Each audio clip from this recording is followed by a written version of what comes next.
आपको याद नहीं, मुझे याद है। राम राम राम राम राम। गुरु सगा साधु सगा अंत सगा निज नाम, कहे कबीर इस जीव को तीन धाम विश्राम। गुरु सगा साधु सगा अंत सगा निज नाम, कहे कबीर इस जीव को तीन धाम विश्राम। विश्राम किसे कहते हैं? हम यहां से जाते हैं अपने अपने घर पे, भोजन प्रसाद करते हैं और फिर क्या करते हैं? विश्राम करते कि नहीं? संत महापुरुष कहते हैं कि वो भी जगह आपकी विश्राम की नहीं है। वहां तो थोड़ा बहुत आप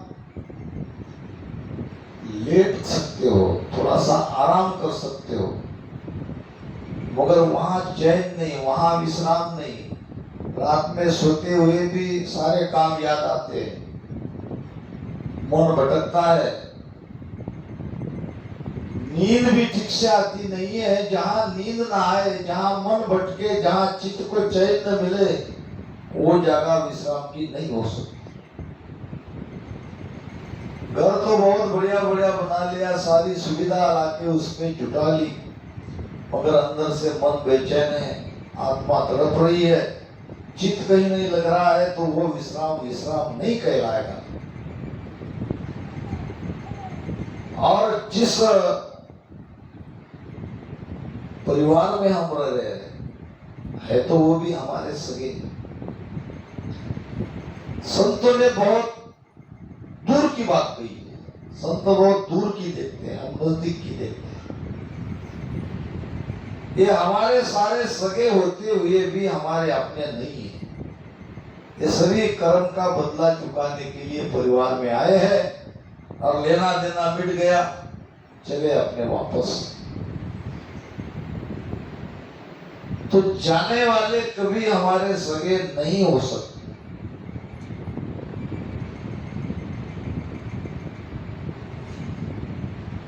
तो सगे कौन है? गुरु सगा। सगा समझते हो? हमारा नजदीक का रिश्तेदार। सबसे बड़ा सगा कौन है? हमारा गुरु, हमारे सतगुरु सुखराम जी महाराज। गुरु सगा साधु सगा।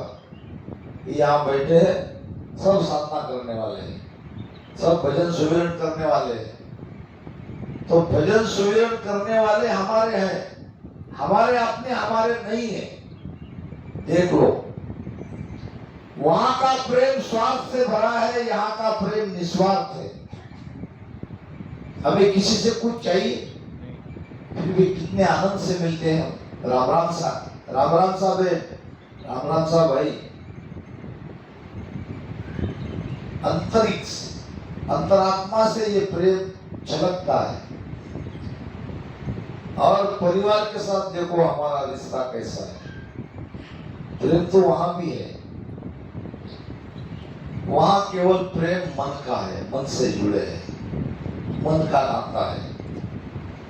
जब तक है तब तक मानते हैं, रहते हैं, और बिछड़ने के बाद धीरे धीरे उसका विस्मरण होता है, होता ही है।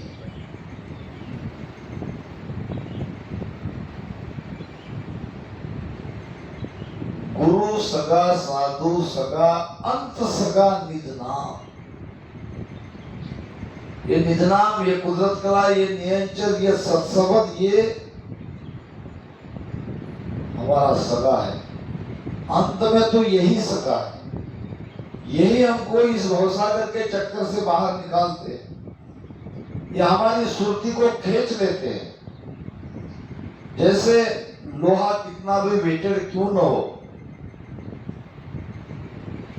एक एक 1.5 किलो लोहा को इतना सा चुंबक खींच लेता है। आप दोनों को रखोगे टेबल पे, चुंबक लोहे की तरफ खींचा नहीं जाएगा, लोहा खींचा चला जाता है। ऐसे ही ये सत्सबक हमारी सुरती को खींच लेता है, बाहर नहीं जाने देता। अंत सगा निज नाम कहे कबीर, इस जीव को 3 धाम विश्राम। आनंद की जगह है तो 3 जगह हमें आनंद मिलता है। पहला है संतों के संग में, दूसरा है ये सत्संग में, हमारे रामस्नी भाई बहनों के संग में। यहाँ हम सब भूल जाते हैं और वहां घर जाते ही काम काम, ये करो वो करो वो करो, सारा याद आना शुरू हो जाता है। जिसको थोड़ा बहुत भूले थे और यहाँ के थोड़ा बहुत आनंद मिल ही रहा था, घर जाके और वैसे के वैसे। यहाँ कोई टेंशन नहीं, शांति ही शांति है। वहां सुन सुख की जाग है, जहाँ जम की नहीं है लाग। यहाँ कर्म नहीं बनते, जम नाम कर्म, यही है सुख की जगह। शीस बुझे गुरुदेव को, अगत गत मुक्त और मोक्ष। इनको वेद विचार सो, कहो सुख दुख दोख, कहो सुख दुख दोख। जीव को कहाँ सुख हुई, कहाँ मिलेगा इस जीव को? जीव को सुख और कहीं नहीं मिलता। संसार में वो अगर सुखी रहता तो भक्ति करता ही क्यों? तो यहाँ हम बहुत आनंद में है। और दूसरी आनंद की जगह है ध्यान सुमिरन। वहां तो हम अकेले रहते हैं, मगर अकेले रहते हुए भी हमारे साथ गुरु महाराज की मेहर से प्रकट हुआ वो सत्संग रहता है, वो निज नाम रहता है और वो हमारा सगा है। बहुत प्रेम देता है हमें वो। शब्द के साथ हमारी सुरती रही तो क्या आनंद आता है। इसीलिए गुरु महाराज फरमाते हैं, सतगुरा सा कोई शरण दे क्या, यही भजन था। सतगुरा सा कोई शरण देखा, ना कोई गुण सम दाता बे, ना कोई गुण सम दाता बे। 3 लोक फिर सब हम देखा, 3 लोक फिर सब हम देखा। बुरा बिन दोदक जाता वे, बुरा बिन दोदक जाता वे। क्या महिमा करी है महाराज। क्या ये हमारे सेण नहीं है? हमारे घर परिवार के, हमारे माता पिता भाई बहन सगे पति पत्नी, सेण कहते हैं हित करने वाले। क्या इनसे भी बढ़कर हमारे सदगुरु हमारे सेण हैं? तो महाराज कहते हाँ है। रिश्तेदारों का रिश्ता शरीर तक सीमित है, सदगुरु का रिश्ता आत्मा से निगड़ित है। वो आत्मा के दुख को दूर करते हैं और हमारे घर परिवार के सगे संबंधी हमारे शरीर की सुख की बात करते हैं। उनका संबंध शरीर तक है, समझ रहे इस बात को? सगे तो वो भी है, वो सगे नहीं ऐसी बात नहीं है। और सदगुरु हमारे आदि सदगुरु सर्वात्माओं के सदगुरु। आत्मा जो जीव बनी है, जीव भाव में आई है और ये सुख दुख इसको मिल रहा है, ये सुख दुख को मिटाने वाले हमारे सदगुरु है और हमारे परिवार वाले हमारे शरीर के सुख दुख के साथी है। अब प्रश्न ये है कि शरीर कितने दिन का है? शरीर तो थोड़े दिन का है, मगर ये आत्मा तो मरने वाली नहीं है। शरीर तो कुछ वर्षों का है, हमारा अपना परिवार के लोगों का साथ कुछ वर्षों का है, बिछड़ना तय है। फिर हम कहाँ वो कहाँ, शरीर को कोई रखेगा नहीं, बाकी सारी औपचारिकता पूरी होती रहेगी, फिर धीरे धीरे विस्मरण हो जाएगा। मगर सदगुरु का हमारा संबंध कभी नहीं बिछड़ता, ना बिछड़या ना बिछड़े, सदा संग गुरुदेव, उन गुरु कोई सुख राम कहे, निस दिन कर ले सेव। ना बिछड़या ना बिछड़े, बिछड़ने वाले से प्रेम मत कर, मिटते से प्रीत ना कर। जो मिटने वाले हैं उससे क्या प्रेम करते हो?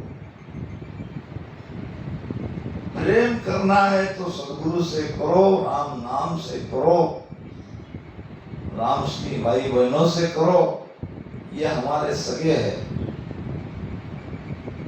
ना कोई पूर्ण सम दाता, वे सदगुरु के समान कोई दाता नहीं। महाराज कहते कि मैंने, ये गुजरात की बात नहीं, महाराष्ट्र की बात नहीं, भारत देश की बात नहीं, ऐसे सारे मृत्युलोक में जितने भी देश है उनकी बात नहीं कह रहा हूं। मैंने 3 लोक में घूमकर देख लिया, सदगुरु के समान कोई दूसरा हमारा दाता नहीं, उसके समान कोई हमारा सेठ नहीं। 3 लोक फिर सब हम देखा, बुरा बिन दो जग जाता नहीं। गुरु अगर नहीं रहते तो हम दोबारा गर्भ में चले जाते हैं, हमारी गर्भ की आत्मा सदगुरु मिटा देते हैं। हो सके तो यह हमारा आखिरी जन्म है, अब मृत्यु नहीं आएगी, या और अगला जन्म मिलेगा मनुष्य का। क्योंकि महापुरुष के वचन है, आत्म का गुरु शिष्ट में ताकि सन्मुख हो। जो आत्मा को परमात्मा मिलाना जानते हैं उनके पास वो भेद है। ऐसे सदगुरु के शरण में आज अगर आ जाते हो, उनके सन्मुख रहते हो, ताके सिर नहीं खून रहे ब्रह्म लग कहूं तोय। अब तुम्हारे ऊपर कोई दोष नहीं है, तुमने अपना काम कर लिया, सदगुरु के शरण में चले गए, यहाँ समर्पित हो गए। अब सारा काम सदगुरु का है, आपका नहीं है। आपसे भजन होगा नहीं होगा, पैर दुखेंगे, हाथ दुखेंगे, कमर दुखेगी, वो सब गुरु महाराज देख लेंगे, क्योंकि आपने तो शरणागति धारण कर ली है। आप तो जैसे हो वैसे गुरु महाराज के समर्पित हो गए हो और हरदम उनकी महिमा करते हो। अब आप ही है तारने वाले, मारने वाले। तो ऐसा भाव जिसके शिष्य के अंदर आ जाता है, जो समर्पित भाव से भक्ति करता है उसके लक्षण भी समझ में आते हैं। कौन समर्पित हुआ, कौन समर्पित नहीं हुआ, ये लक्षण भी उसके आते हैं समझ में। कैसे आएंगे? गुरु महाराज ने एक जगह बहुत बड़ी बात कही है। राम तारी दाय पड़े यूं कीजे, प्रभु तारी दाय पड़े यूं कीजे, बावे मोक मुगत हरि मेरो, बावे मोक मुगत हरि मेरो, बावे दोदक दीजे, राम थारी दाय पड़े यूं कीजे। ये है भाव, शिष्य के अंदर ये भाव चाहिए। अब हम तो आपके शरण में आ गए, हे परमात्मा, अब आपकी इच्छा हो वैसा करो। दाय नाम इच्छा, राम तारी दाय पड़े जो कीजिए। हमने आपने आपको सरेंडर कर दिया, पूरी तरह आपके हो गए। अब आपको अगर लगे इसे मोक्ष में भेजना है तो मोक्ष में भेजो। आपको लगे कि इसकी मुक्ति करनी है, वैकुंठ में भेजना है, वैकुंठ में ही मुक्ति मिलती है। 4 मुक्ति है वहां, स्वरूपता, समीपता, सायुज्यता और स्वरूपता। आपको अगर लगे कि हम वैकुंठ में इन्हें भेज दे तो वैकुंठ में भेजो। आपको लगे कि इसको दोजख में भेजो, दोबारा इसको जन्म मरण में ला दो, तो आपकी मर्जी। हम कर ही क्या सकते हैं? हमारे हाथ में क्या है? अगर कोई करेगा कि हम भजन कर रहे हैं, कहाँ भजन कर रहे हैं, भजन कहाँ होता है, वो तो उनकी मर्जी। वो चाहे तो होगा, वो चाहे तो नहीं होगा। क्या यह श्वासा हमारे हाथ में है? नहीं है। हम निर्बल है। महाराज ने कहा भी है, मैं निर्बल बलहीन हूँ, मोहे सदियन काई। मैं निर्बल बलहीन हूँ, मोहे सदियन काई। शरणागत सुख राम के, हर मिलो मन माही। शरणागत सुख राम के, हर मिलो मन माही। ऐसा भेव सिमरत गुरु मेरा, राम मिलो इन देह में, काटो विसजेरा।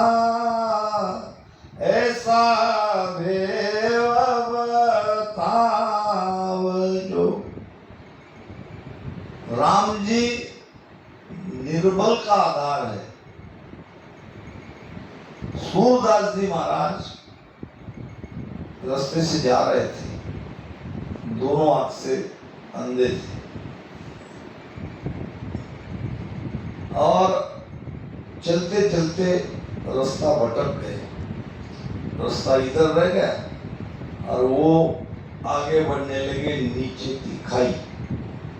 अब सूरदास को क्या पता, भगवान कृष्ण के उपासक थे, वो तो भगवत नाम वो मस्ती में चले जा रहे थे, न आंख से देख पाते न कुछ कर सकते थे। ऐसे में किसी मजबूत पंजे ने उसकी बाह को पकड़ा, यूं दोनों हाथ से, और खींच लिया। खींच लिया तो अंधा आदमी अपने स्पर्श से जानना चाहते हैं। उसकी स्पर्श की ये बहुत तेज रही थी, वो स्पर्श से पहचान लेगा। मैंने ऐसे देखे है कि ऐसे अंधे बैठे हाथ के स्पर्श से आपको 500 का नोट है कि 1000 का है कि 20 का है, ये भी बता देंगे। जबरदस्त पावर रहता है उनके स्पर्श में, यानी यहाँ की जो शक्ति है वो स्पर्श में आ जाती है।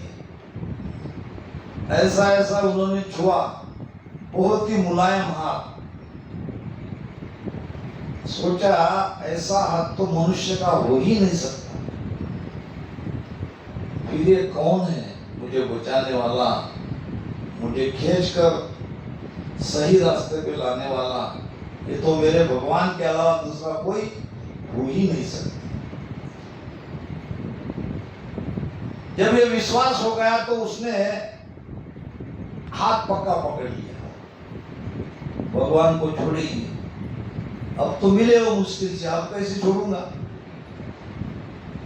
मगर भगवान ने एक झटके से अपना हाथ छुड़ा लिया।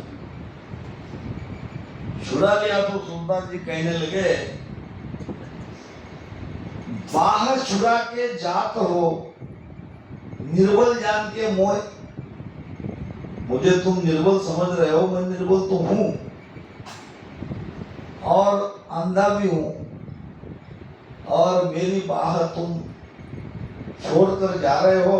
बाह छुड़ा कर जात हो, निर्बल जान के मोह, हृदय से जब जाओगे तब मानूंगा। तो यहां से जाके बताओ, तब तुम्हें मानूंगा, तो तुम्हें कहूंगा कि तुम भगवान हो। यहां से कहा जा सकता है? हमें निर्बल बनना पड़ेगा। राम जी निर्बल को सहायता करने वाले हैं। अच्छा, बल काय का हमारे अंदर क्या है? हमारे पास शरीर का बल रहेगा, कब चला जाएगा पता नहीं। श्वासा हमारी है नहीं, यहाँ की कोई वस्तु हम वहां नहीं ले जा सकते। रिश्ते नाते सब मतलब के हैं। किसका बल है हमारे पास? क्या है ऐसी कि हम अपने आप को गर्व महसूस करें?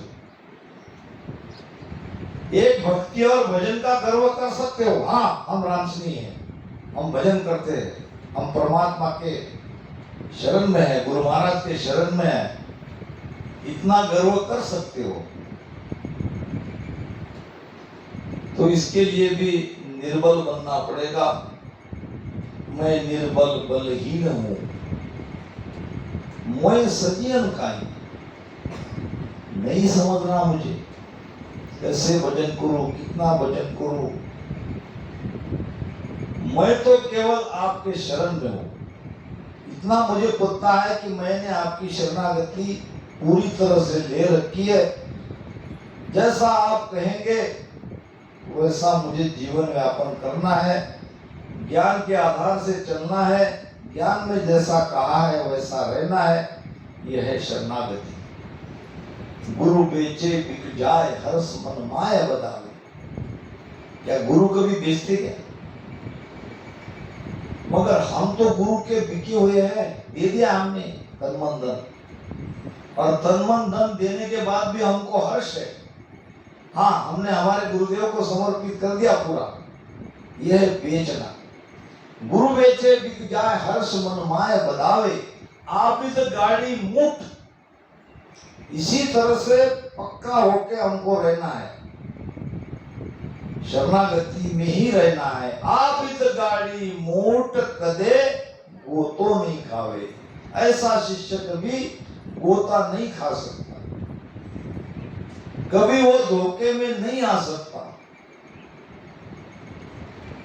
एक न अंग रहाय मत सो मुझे न कोई, यही एक अंग से शिष्य को रहना है, शरणागति के भाव से, समर्पित भाव से। एक हम कहते कि भजन नहीं लग रहा है, कैसे लगेगा? आधा मन इधर, आधा उधर, आधा उधर, सब भटक रहा है। भटकने वाला मन भजन में नहीं लग सकता।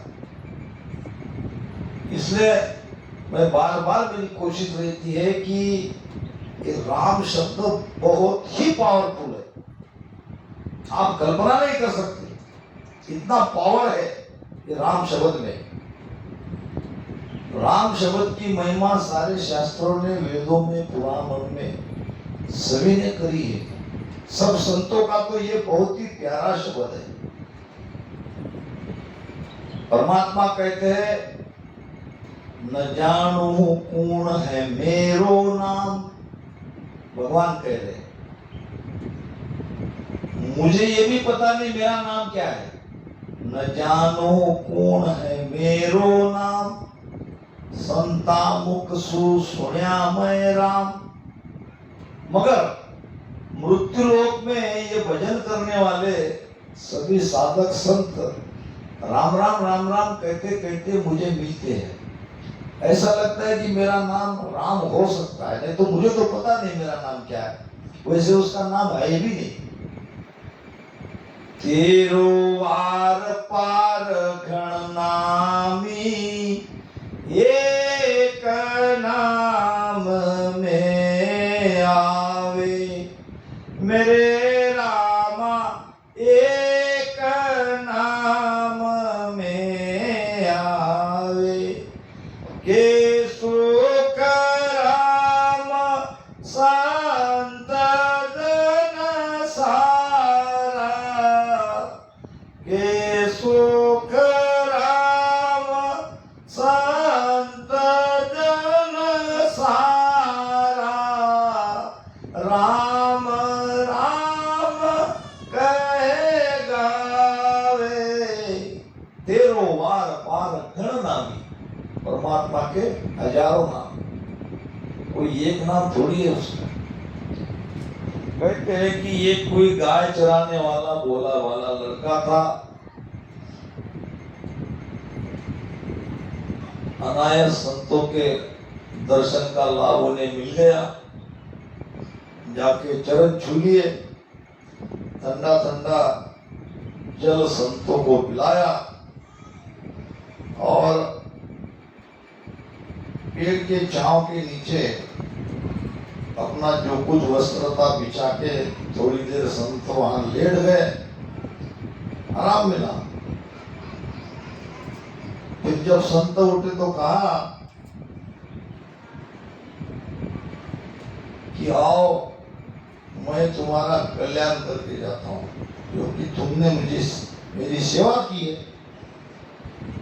अब लड़के ने कहा मैंने तो कोई लाभ के लिए आपकी सेवा नहीं की, वो तो स्वाभाविक आप संत समझ के मेरा जो भी कर्तव्य था थोड़ा बहुत मैंने किया, मुझे नहीं लगता कि मैंने कुछ ज्यादा किया हो। जो भी है मगर मैं प्रसन्न हूं।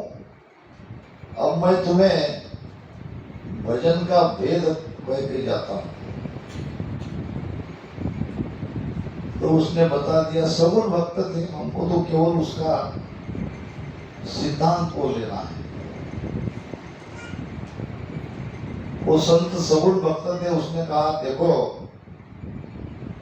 भगवान कृष्ण के कई नाम है और तुमको आज से किशन किशन किशन किशन कहना है और रात दिन इसी नाम से प्रेम से इसको रटन करते रहना है।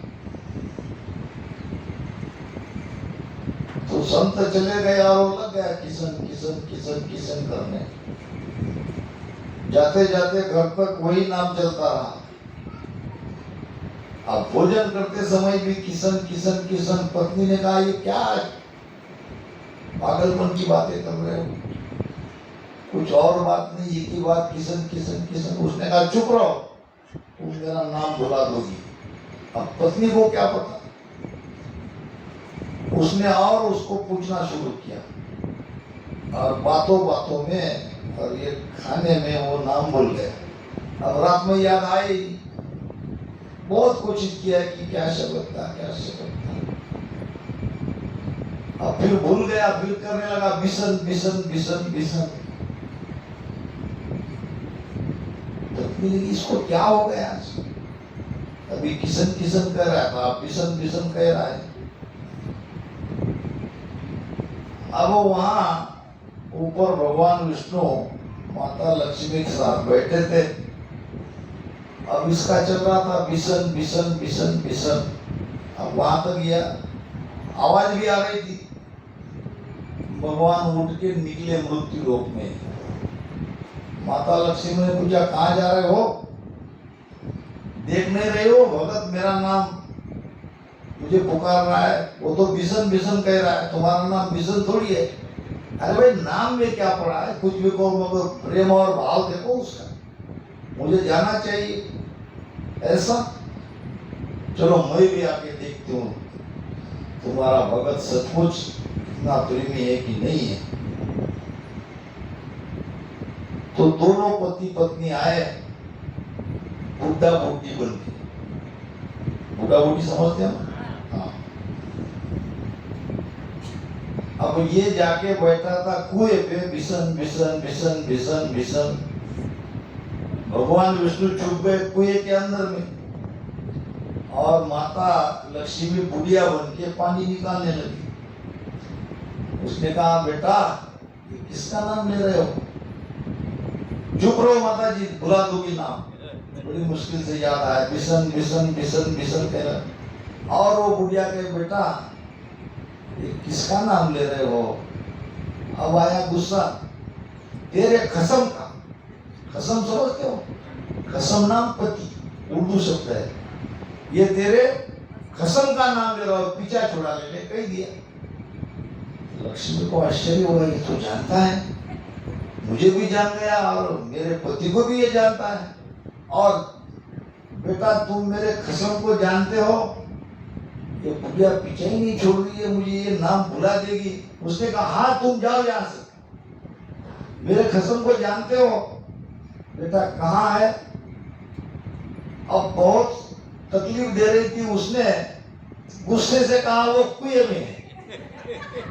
कुएं में तो बैठा ही था, भगवान नीचे हंस रहे।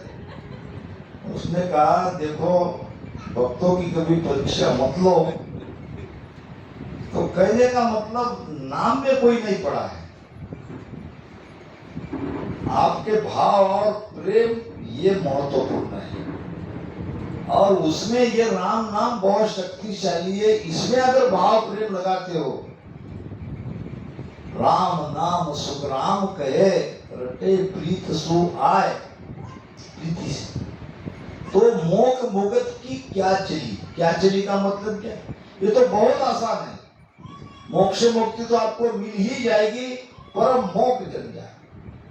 आप परम मोक्ष में चले जाओगे, परम आनंद में चले जाओगे, तो उसके लिए